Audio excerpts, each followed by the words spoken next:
The Yarmul Rocks Festival is packed to capacity. More than 1,000 people have come to this tiny village to show support for this year's theme, tolerance. The refugee crisis is testing few European nations as hard as Germany, which is braced to receive as many as 800,000 asylum seekers. 2 weeks ago, someone burnt down Horst and Birgit Lochmeyer's barn. They suspect it was neo-Nazis. There has been harassment against us for years, such as slashing our car tires. There are verbal assaults against us. We had to deal with this for all those years, but this is a whole new level. On stage, politicians vow support for the Lochmeyers' cause.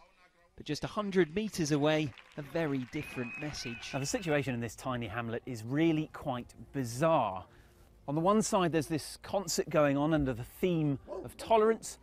On the other side, under the watchful eye of some police officers, are the Lumeyers' neighbours. Now, they've constructed this mural which reads free, social, national. That, of course, is an unto subtle allusion to the Nazi Party of the 1930s, which was formerly known as the National Socialist Party.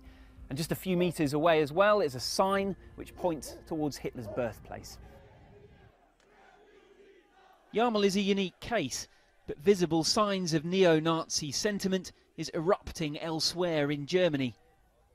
In the state of Saxony, far-right protesters clashed with police several times in recent weeks. They're a small but active minority. In this German state, a neo-Nazi party holds 5 seats in the state parliament. Its spokesperson is reluctant to condemn the violence that's so far not been as prevalent here.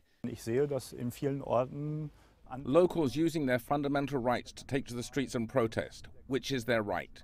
If someone speaks up against this massive influx of strangers, they are being immediately labelled as neo-Nazis or right-wing radicals. But we don't care. This doesn't make what we demand any worse. There is less tension here, but authorities express concern over a situation that appears to be getting worse.